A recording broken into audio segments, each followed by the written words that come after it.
जब संग भूल जाबे दुनियादारी, आज बना ले मोला अपन ओ मोर सजन प्यारी।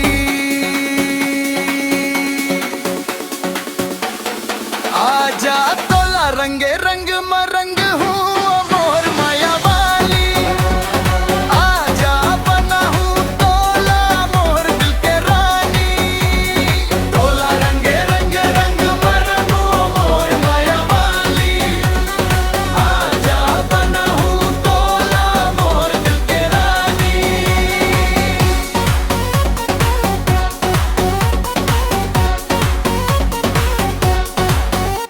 पिचकारी के धर में लिखे मोर दिल के बात, तोरे संग जीना मोला तोरे संग हर रात। भीगे गाल में चमके हंसी लागे चंदा के पानी, आज रंग में कह तो तोला बन जा मोर जिंदगानी।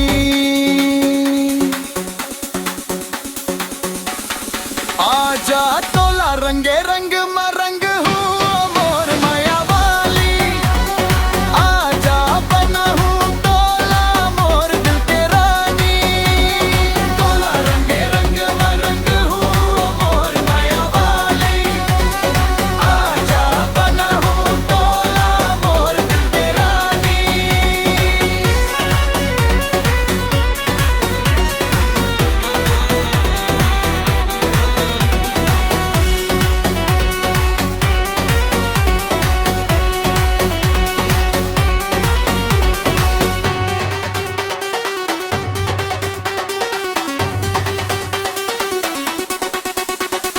आजा धम बाजे ढोल धक धक करे दिल, तोरे संग झूमे मन मिल गए मोला मंजिल। चारों को रंग बरसे दूजे प्रेम